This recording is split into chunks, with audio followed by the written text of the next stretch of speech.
Have you ever felt really nervous before giving a reading? In this video, I'm sharing 7 ways that I stay calm before I go to connect with spirit. If you haven't subscribed yet, go ahead and subscribe. You can click the bell too. That way you'll be notified every time I release a new video about all things mediumship. I share recordings of my readings so you can catch me in action, spiritual how-tos, meditations, affirmations, and so much more. I don't know any mediums who have not felt incredibly nervous at one time or another before giving a mediumistic reading. It's normal to feel a little bit like you're gonna shit your pants. Nobody wants to feel like an idiot and hear no. Nobody likes how it feels to lose confidence in yourself or your connection with spirit. But I promise you, it's something that all mediums go through. It's also gotten a world better for me as I continue on this journey. But I still feel incredibly nervous sometimes before I go to connect with spirit. Let's dive into these 7 ways I'm going to share with you about how to stay calm before and during a reading. Number 1, create a physical cue to calm yourself. I once heard a teacher say that emotion follows motion. In other words, if you start moving your body or giving it certain cues, you can change your emotional state. And I found this to be true. For me, I have a very simple cue that's physical during a reading or even before a reading, and it's simply taking a deep breath and then focusing on my exhale. It's not too strange of a thing to do during a reading if I'm nervous or the spirit that I'm connecting with is a little more difficult for me to read. So I just take that nice deep breath. Something else you could do, perhaps it's putting a hand on a heart. Maybe that's a calming physical cue for you. It could be holding your hands together in your lap or putting one hand over the other.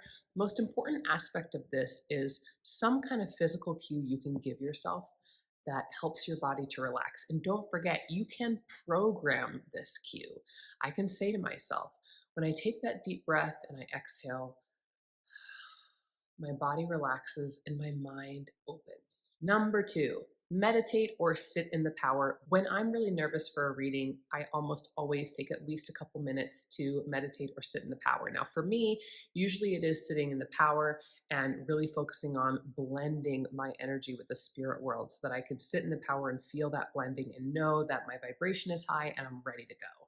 It doesn't have to be for a long time either. It could be 3 to 5 minutes, or it could even be a minute where you have some kind of visualization you do that helps you lift that vibration and quickly. Number 3, ask the angels for help. Now, this might not be your thing, and that's fine. Again, we have 7 different ways to calm your nerves, but I am quite drawn to the idea of angels and archangels. And what I've heard from many spiritual teachers over the years is that for an angel to help out, you've got to ask. I can't say whether or not I believe this is true, but I certainly act that way. So I will ask the angels to help me. And one of my favorite things to say is this: help me turn my anxiety and fear into excitement and confidence. And I'm saying it in particular about an upcoming reading. The thing that's amazing is that it works almost every time. I start to feel the emotion shift in my body. I start to get excited. I start to feel confident.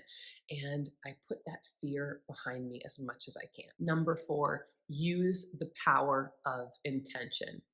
Intention is remarkably powerful. It blows my mind. I'm very careful about the words I use and the things I visualize about my upcoming readings and about my life in general, because I know that my words and what I see in my mind has power. I always like to visualize myself feeling great after a reading, getting up from my desk and going, yes! And I always strongly intend that I give an amazingly powerful and healing reader to my sitter so that they get what they deserve, and that my reading will create a powerful connection and positivity. When I go to give a reading, I also say a prayer, usually out loud with my sitter before I begin connecting with spirit. And my prayer is chock full of intentions to communicate with a recognizable loved one or loved ones. I intend that they are fantastic communicators, that I get a vast body of indisputable evidence that everything is from love and service, that it's for my sitter's highest good. These are the kinds of things that I say out loud and intend during my prayer before I connect with spirit. What do you do before reading when you feel really nervous and you need to calm your nerves, or even during a reading when you feel really nervous and you need to calm your nerves.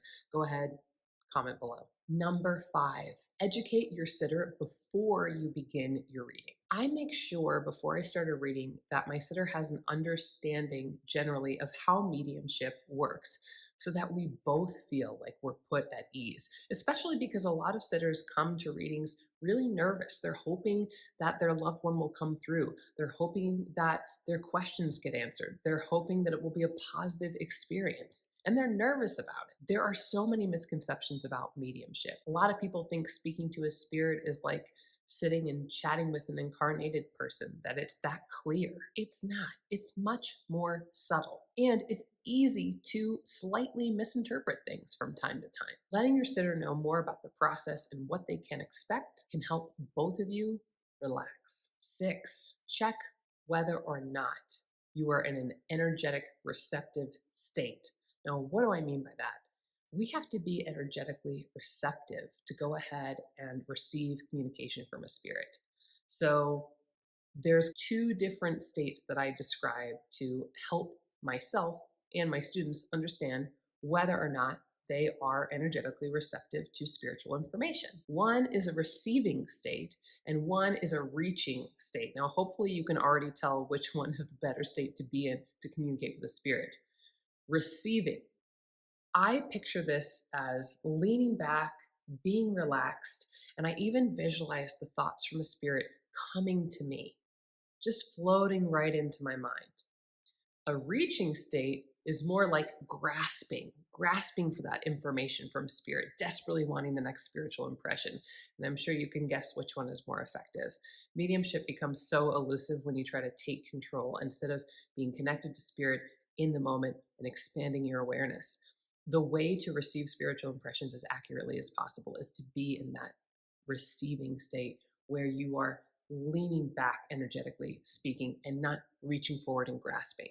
This is also a time where you can bring in that physical cue to help your body relax. And then again, love to visualize the spiritual impression just floating right into my mind. Easy. Number 7, don't allow yourself to be or feel rushed while giving a reading. There are so many times that we feel pressure as mediums to understand the information accurately, to present it just so, to avoid getting a no because we feel so nervous about that. I try to not worry so much about the no's. It's not always easy. But the big thing I've noticed is if I need to take my time because connecting to a spirit is a little more difficult, or if I believe I have a piece of information but I want to double check it, in my mind, I will ask a spirit, show me that again, or give that to me a different way.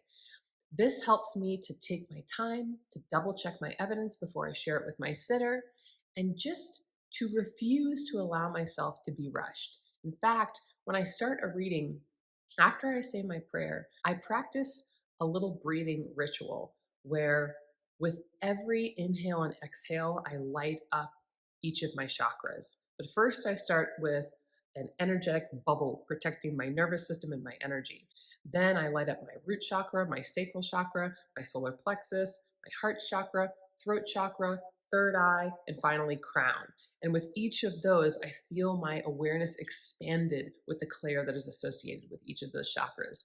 And sometimes it takes me time to do that, or I just like to take my time to do that, even though my sitter's sitting there or watching me take deep breaths and breathe silently. That's fine. I care more about a solid link and a solid connection than moving quickly and reporting inaccurate evidence and information. If you're interested in strengthening your clairs so you can speak to spirit, please download my free guide below. It's called 3 Easy Exercises to Strengthen Your Clairs and Speak to Spirit. You can also check out my free training. It's called 3 Essential Practices to Strengthen Your Skills as a Medium. Both links are below in my video description. You can also check out mediumshipwithmel.com if you'd like to book a private reading, a group reading, a spiritual assessment, or you can check out my development circle if you'd like to learn right along with me. Don't forget to check out this video next. If you like this video, subscribe if you haven't yet. Hit that bell to be notified the next time I release a new video. about all things mediumship.